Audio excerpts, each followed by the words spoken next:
قل أعوذ برب الناس হে নবী, তুমি বলো, আমি আশ্রয় চাই মানুষের মালিকের কাছে, ملك الناس আমি আশ্রয় চাই মানুষের আসল বাদশাহর কাছে, إله الناس আমি আশ্রয় চাই মানুষের একমাত্র মাবুদের কাছে, من شر الوسواس الخناس আমি আশ্রয় চাই কুমন্ত্রণা দানকারীর অনিষ্ট থেকে, যে প্ররোচনা দিয়েই গা ঢাকা দেয়, الذي يوسوس في صدور الناس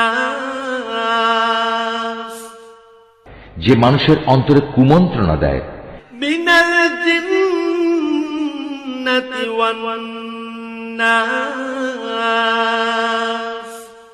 জিনদের মধ্যে থেকে হোক